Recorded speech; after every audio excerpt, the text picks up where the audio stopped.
fresh questions and fresh concerns. For months now, the government has maintained that ethanol blending is safe, scientifically tested, and essential for India's energy security. There was also a CCS meeting chaired by the Prime Minister on the West Asia conflict, and renewable energy was its main emphasis. It is also argued that E20 will reduce the crude oil imports, cut emissions, and support millions of Indian farmers. We know that, we've heard that time and again. But over the past few days, the conversation has become far more nuanced.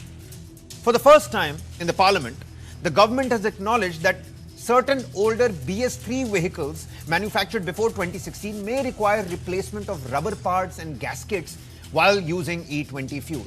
It insists that these are minor replacements during routine servicing, but it is nevertheless an important admission. The government also says extensive testing by IOCL, ARAI, SIAM and the Indian Institute of Petroleum found no evidence of widespread engine damage or major performance issues in modern vehicles. Yet another question remains unanswered. How many E20 compatible vehicles are actually plying on Indian roads today? The government has admitted that it does not maintain this particular data. So if the transition is well underway, how prepared is the country's vehicle fleet? Meanwhile, something interesting is happening at the petrol pumps, we'll tell you. Because sales of 100 Octane petrol, the only petrol grade currently sold without ethanol blending, they have reportedly more than doubled in the recent months. The industry sources say the spike has been driven by growing consumer anxiety over E20 despite the much higher price. Officials insist this is a temporary trend fueled by perception rather than evidence. But perception itself has now become part of that story. And then comes the politics. Facing another round of protests, the centre has reached out to the representatives. We're talking about Team Bharat, the E20 protesters, which is demanding the return of E10 and pure petrol.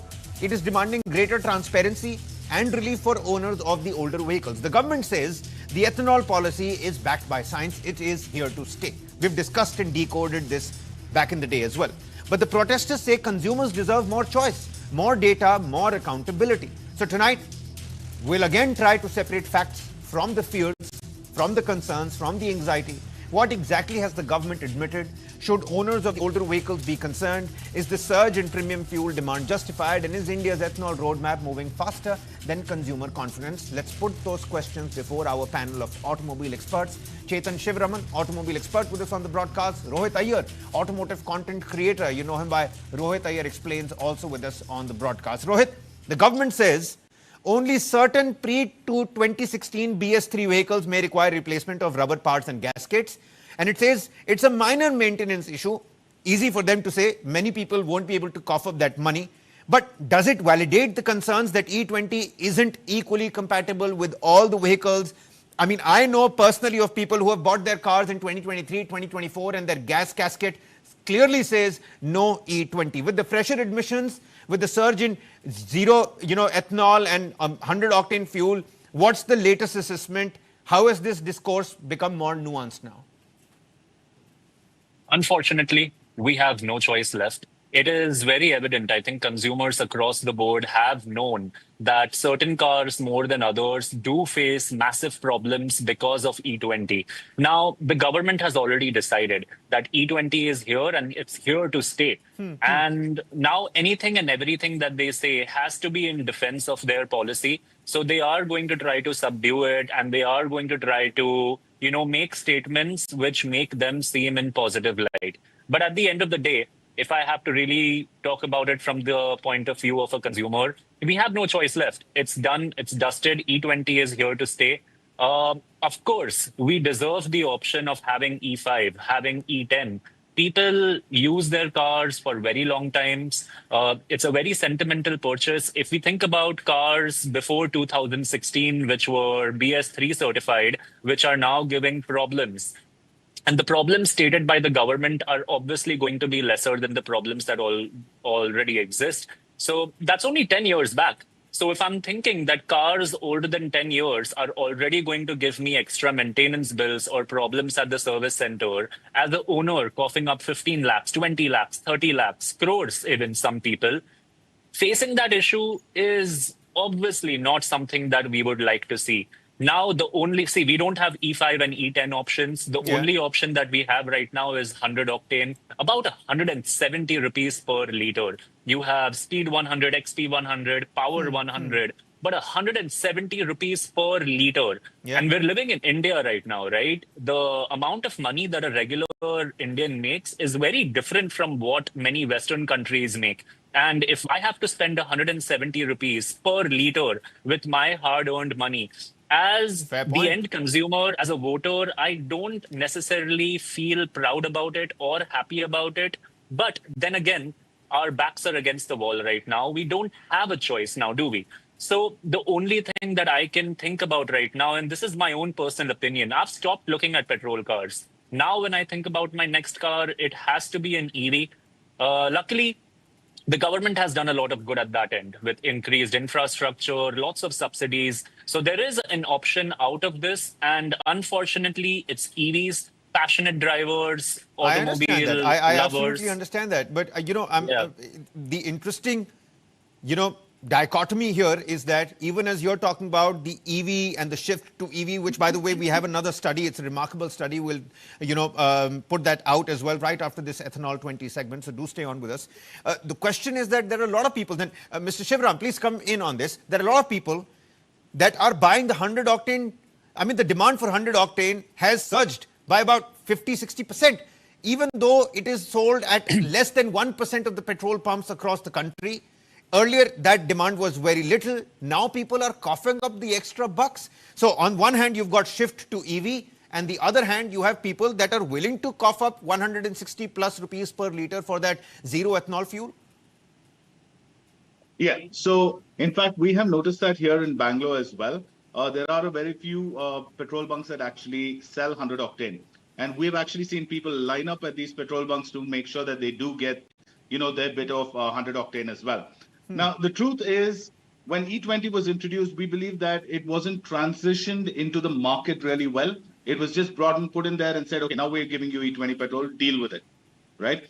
But I think if they transitioned it well and they'd given us advance notice, the manufacturers also would have made whatever required changes to actually bring the vehicles, after which they brought in E20 petrol into India, made the parts so, that would actually go with with that kind of fueling. So, yes, it is really difficult for everyone right now. As Rohit rightfully said, EV is the next option. Not that, especially for people like us who are very, very passionate about driving cars and we race cars, it's not something that we'd really look forward to. So our only option is 100 octane fuel, which is sky high in pricing. And we are very passionate about our vehicles, so we do not really want to fill in the kind of fuel that we are being offered today. You're absolutely right. I really wish we had a lot more options where we as customers see. The thing is, even though E20 fuel is being offered, the price of the fuel hasn't come down. Yeah. Right? What's the logic then of having E20 fuel if the price hasn't come down? I understand. I absolutely understand. Which is why, let's come to the third aspect of this discourse. Rohit, earlier, as a matter of fact, just yesterday, the Petroleum Minister, Hardeep Puri, he was sitting across the protesters, the team Bharat, led by, I think, Tehseen Poonawala. And some of those demands that have been tabled is that we need to know, you can't have an indefinite timeline. We need to know what is happening within a stipulated timeline. We also need to know whether you're going to lower the prices. If we are filling up E20 in our cars, then it has to be at a discount of at least 20%. And bring back E5, bring back E10, bring back E15. Give us those options. But I think that's not possible anymore with the kind of firm stand that the government is taking altogether. And of course, some data on the compatibility of how many E20 compliant cars are there on the road. Now, tomorrow there was the Gaddi March. We don't know whether that's going to happen anymore or not, because now that the ministers have met the protesters. But are you tracking these developments? Are you tracking the details of Team Bharat? And do you think that's going to reap any kind of dividends given what happened with the Cockroach Janata Party and the resignation of Dharmendra Pradhan? I mean, that's something that everybody's talking about. The purpose of the government, by the people, for the people. Think about it from the E20 point of view, right? By the people, for the people. But I want to truly understand, who is E20 benefiting? Think about it from a consumer. I see only cons. My only option for good petrol is at 170 rupees per liter. Does that benefit the people? No, it doesn't. Cars are getting damaged. It has been now addressed by Nitin Gadkari himself. Cars older than 2016. For the people, by the people. Does that mean cars older than 10 years do not matter anymore? Not true.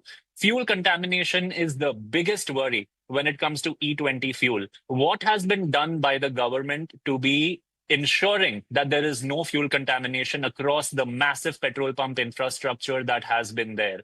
That needs to be addressed as well. The protest that we're seeing, led by Tehseen Poonawalla, that is genuinely freedom of expression. There are people out there in India right now that want answers. The government is by the people and for the people, and the people want answers because this is important. Cars are expensive. Fuel is expensive. Cars are passionate. Cars are important for the economy, for logistics, for so many things. The automobile industry is very important and the people want answers. And the question is simple. If the people aren't happy, if the people are facing cons, who truly is benefiting? If this is all about saving forex, I have another question. You're dispromoting petrol, moving towards EVs. But does EVs really help your forex reserve? Because you're moving one dependence on fuel to another dependence on batteries. Batteries come from China. So right now you're importing fuel from Venezuela, Russia, Iran, I don't know. You import fuel from a lot of places, the Middle East. You're importing batteries from China. Are you really helping your forex reserve? In the first call that I had with you on News 9, Tehseen made a very important point. Because of the crops that we're using to produce ethanol right now, the production of ethanol has gone past how much we can produce. We're importing crops to produce ethanol. So are we We're really importing helping crops. our We're also forex? using a very high amount of water that goes into the production of ethanol. That also needs to be taken into account. So how green is this fuel really is something that, there are big question marks on that, Rohit. You're absolutely right. Exactly. And going back to the point, for the people, by the people, for the people, but who's truly benefiting, we need to know. And if it's such a major thing, why are the answers not there? Another thing, the government has quietly been saying no to every single ask that the consumers have made. Give us E5, E10. Nope, you can't have it. Fix fuel contamination. Nope, not that easy. Here's another thing which is not that difficult. Give us data. Give us data for every single model of car currently on the streets in India. Which one supports E5, E10, E20, till what level? What are the damages I can expect? Give us transparency, give us information, help your people somehow. You can't have a unilateral approach where you just keep saying that it's better for the farmers, it's better for emissions, it's better for the economy. I'll tell you what's better for a lot of those things, but we still need our answers. It's great that you're focusing on economy, farmers, emissions, great. But what about the 20 cons that come with it? And what about the end consumers? You told me 3 benefits for 3 different groups. What about the rest? What about all the cons? What are you going to tell those people? And the best way to shut down rumor mills is by giving answers. That's what we want. There's a huge amount of rumors. At least I'm on glad social that the media. answers have started coming. The government has been responding with the Minister of State, Mr. Gopi, and now Mr. Gadkari replying in the Parliament. At least, the train has started moving. And what's more is that the Petroleum Minister is sitting across the table with the protesters as well. Mr. Shivram, should India continue with this one nationwide E20 fuel policy? We've established that there needs to be more, options over here. But the government says that this is due to years of testing by the IOCL, by the SIAM, by the ARAI, by the IIP. They all support E20. Enough of data has been made public, do you think so, to build consumer confidence? Maybe if the government comes out and says, look, these are the studies, this is the data, start using E20. Would you be a taker for that? Absolutely not. I don't think I would be a taker for that at all. First and foremost, like, it was rightfully said, we need to have the option of what we want to do. It's not just something that should be shoved down our throats, right? So I don't believe that is the option. The other thing is I kind of noticed that they came up with this whole thing of saying, okay, if you go to a workshop, there are certain parts they will change for your car, and then your car becomes E20 compliant. Wait a minute, why should we pay for something that you want us to? As it is, we're paying the same price for fuel that you want us to pay for. And that's actually a good one. That's actually a good one. Done. Let me interject here. Mr. Shivram, give the viewers a sense about what these rubber parts are. How much is it going to cost to change these gaskets. And, they say it's routine maintenance when you're, going for a service, but it can rack up the bill. Okay. Truthfully, I do not know exactly what it's going to cost, but let me just give it to you in simple terms. For example, let's say something as small as the injectors. Now, the injectors is what actually puts fuel into the system, right? Those have small little rubber O-rings. Now, even if those go, it's not about just changing that rubber O-ring. It's about going to a workshop that's going to remove your entire system, right? Your injector systems, then get the parts that will actually work with the E20 and then replace it. So no, it is not a very easy job. It is a time-consuming job. And if that does happen and becomes a mandate, would the workshops be able to handle that kind of pressure of so many millions of vehicles going in there for this replacement? No, I don't think so. We are not ready for that. Okay. Before I wrap this up, final message, Rohit, like we always do it, to you, to your subscribers, to your viewers from our medium. What's the message that you would want to put out? And do you think that this protest will have takers if it does happen, if it does, culminate into an actual protest on the streets? Because as of now, we have no information whether that is going to whether that's going to actually happen on the streets or not. Because Tehseen Poonawalla said, now that the government has spoken to us, we'll do our internal meetings and decide on that. And your final message, all the cameras to you.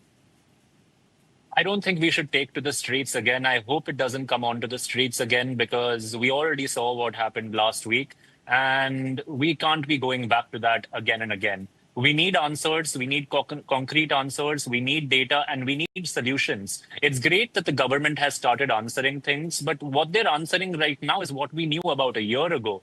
Yes, we know that fuel parts are getting damaged. You added one extra defense for yourself, in fact. They aren't really giving answers. They're giving answers which protect them. We knew fuel parts are getting damaged within cars. They added a clarification that cars before 2016, certain cars are getting damaged. And they admitted to it. But we already knew this. They said, we knew mileage drops. We did not know what percentage mileage drops by. Today, Nitin Gadkari came ahead and said it can drop up to 6%. So you're telling us what we already know, but what I truly want to know is proper model by model, brand by brand data about E20 compliance. And that's what I truly want, because we're paying taxes. You're telling us to pay more for fuel. You're telling us to pay more for cars. Everything is expensive. And we just need a good solution. See, we don't want to fight with the government. What the officials are calling a temporary trend is not going to be a temporary trend. I'm talking about the 100 octane fuel that people are now, buying. I mean, the petroleum companies are making big bucks on that as well. Those who can afford, those who love their cars and the engine and fuel delivery systems will go and buy that. But you see, the E20 debate clearly far from over. I'm again thanking Mr. Shiva. I'm again thanking Rohit, because you see, we need people like you to come and help the viewers understand, to, separate the fear and anxiety from the actual facts that are being delivered from the government. Not everybody is a motor expert here. And the government insists that the science is backing its policy, yet the motorists continue to raise questions about compatibility, about the costs, rubber parts, routine maintenance. What does routine maintenance mean? I mean, somebody can afford routine maintenance of 2,000 rupees. Somebody can afford routine maintenance of 50,000 rupees. I mean, it's a completely different ballpark. So, again, thanking both of you gentlemen for taking out the time and speaking to us here on News 9. Many thanks, Rohit. Many thanks, Mr. Shivram. This is one aspect that we'll continue to talk about. And whilst we're talking about E20, let us tell you that the debate around electric vehicles has revolved around one question. We spoke about that shift to EVs. Are electronic vehicles really worth it? Take a look at this. Some argue that they are still expensive. Others point to charging infrastructure that isn't yet widespread, but Rohit was just telling us that it's done great. The government has done great on the infrastructure front. Many continue to trust the reliability and convenience of petrol and diesel vehicles. So you have people of all walks of life from all these categories. But what if we've been asking the wrong question?